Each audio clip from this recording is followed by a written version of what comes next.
নমস্কাৰ সকলোকে পুনৰবাৰ স্বাগতম জনাইছোঁ। আজিৰ কুৱেশ্যন নম্বৰ 1 হৈছে দাদা চাহেব ফাল্কে বঁটা কিহৰ ক্ষেত্ৰত দিয়া হয়? ইয়াত অপশ্যন এ হৈছে চলচ্চিত্ৰ জগতত, অপশ্যন বি হৈছে সাহিত্য জগতত, অপশ্যন চি হৈছে খেলৰ জগতত আৰু অপশ্যন ডি হৈছে সাংস্কৃতিক জগতত।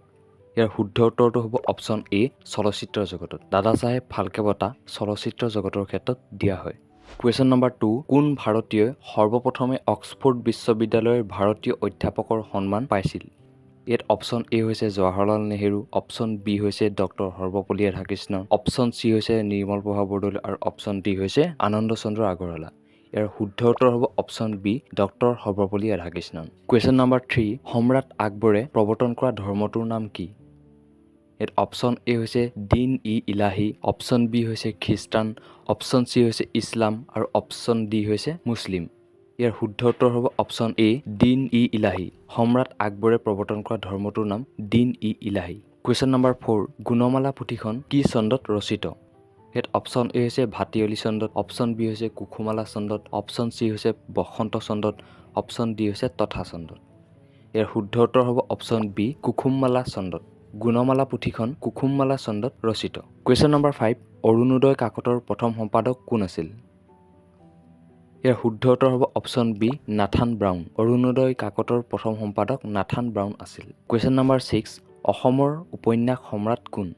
ইয়াৰ অপশ্যন এ হৈছে ৰজনীকান্ত বৰদলৈ, অপশ্যন বি হৈছে ঘনশ্যাম বৰুৱা, অপশ্যন চি হৈছে বিষ্ণুপ্ৰসাদ ৰাভা, অপশ্যন ডি হৈছে সৌৰভ কুমাৰ চলিহা।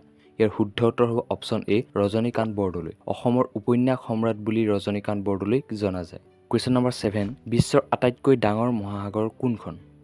ইয়াত অপশ্যন এ দিয়া হৈছে ভাৰত মহাসাগৰ, অপশ্যন বি হৈছে আটলান্টিক মহাসাগৰ, অপশ্যন চি হৈছে প্ৰশান্ত মহাসাগৰ, অপশ্যন ডি হৈছে উত্তৰ মহাসাগৰ। ইয়াৰ শুদ্ধ উত্তৰ হ'ব অপশ্যন চি প্ৰশান্ত মহাসাগৰ। বিশ্বৰ আটাইতকৈ ডাঙৰ মহাসাগৰখনৰ নাম হৈছে প্ৰশান্ত মহাসাগৰ। কুৱেশ্যন নম্বৰ 8, স্বাধীনতা যুদ্ধত অসমৰ প্ৰথম শ্বহীদ কোন হৈছিল? ইয়াৰ অপশ্যনসমূহ হৈছে option A Gomdhar Konwar, option B হৈছে মণিৰাম দেৱান, অপশ্যন চি হৈছে কুশল কোঁৱৰ, অপশ্যন ডি হৈছে কনকলতা বৰুৱা। ইয়াৰ শুদ্ধ উত্তৰ হ'ব অপশ্যন বি মণিৰাম দেৱান। স্বাধীনতা যুদ্ধত অসমৰ প্ৰথম শ্বহীদ হৈছিল Maniram Dewan. Question number 9, Titanic জাহাজখন কিমান চনত ডুব গৈছিল? ইয়াত অপশ্যন হৈছে 1912 চনত, অপশ্যন বি হৈছে 1812 চনত, অপশ্যন চি হৈছে 1902 চনত আৰু অপশ্যন ডি হৈছে 1802 চনত। ইয়াৰ শুদ্ধ উত্তৰ হ'ব অপশ্যন এ 1912 চনত। টাইটেনিক জাহাজখন 1912 চনত ডুব গৈছিল। কুৱেশ্যন নম্বৰ 10, পৃথিৱীৰ আটাইতকৈ চুটি দিন কোনটো?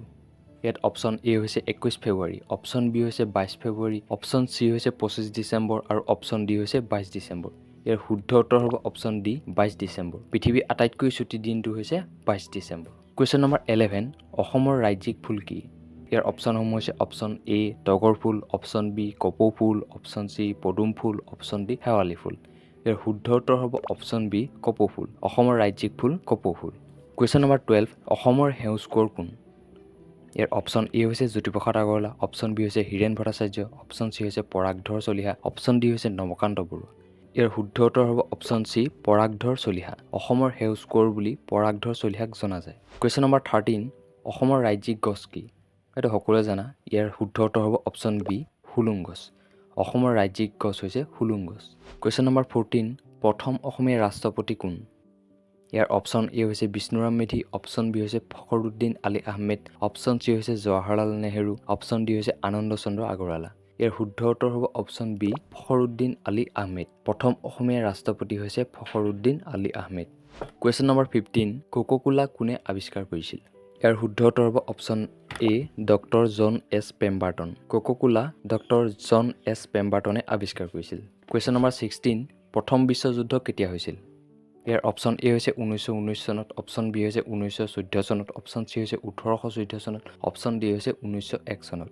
ইয়াৰ শুদ্ধ উত্তৰ হ'ব অপশ্যন বি 1914 চনত। প্ৰথম বিশ্বযুদ্ধ 1914। কুৱেশ্যন নম্বৰ 18, উত্তৰ পূব ভাৰতৰ আটাইতকৈ ডাঙৰ জিলাখনৰ নাম কি?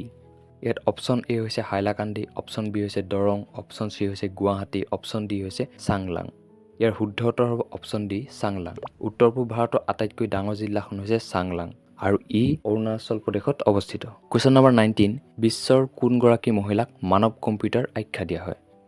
ইয়াৰ অপশ্যন এ হৈছে শকুন্তলা দেৱী, অপশ্যন বি হৈছে পাৰুল দাস, অপশ্যন চি হৈছে মামণি ৰয়ছম গোস্বামী আৰু অপশ্যন ডি হৈছে ধীৰা চৌধুৰী।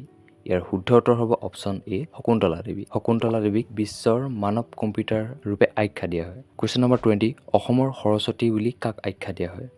ইয়াত অপশ্যন এ হৈছে নলিনীবালা দেৱী, অপশ্যন বি হৈছে নিৰ্মল প্ৰভা বৰদলৈ, অপশ্যন চি হৈছে আনন্দ চন্দ্ৰ আগৰৱালা আৰু অপশ্যন ডি হৈছে ভৱানন্দ দাস। ইয়াৰ শুদ্ধ উত্তৰ হ'ব অপশ্যন বি নিৰ্মল প্ৰভা বৰদলৈ। অসমৰ সৰস্বতী বুলি ডক্টৰ নিৰ্মল প্ৰভা বৰদলৈক আখ্যা দিয়া হয়। চ' আজিলৈ ইমানেই আছিল। যদি ভিডিঅ' চাই ভাল লাগিলে এটা লাইক কৰিবা আৰু চেনেলটো ছাবস্ক্ৰাইব কৰি থৈ যাবা। আকৌ এটা নতুন ভিডিঅ'ৰ সৈতে পুনৰবাৰ লগ পাম। ধন্যবাদ।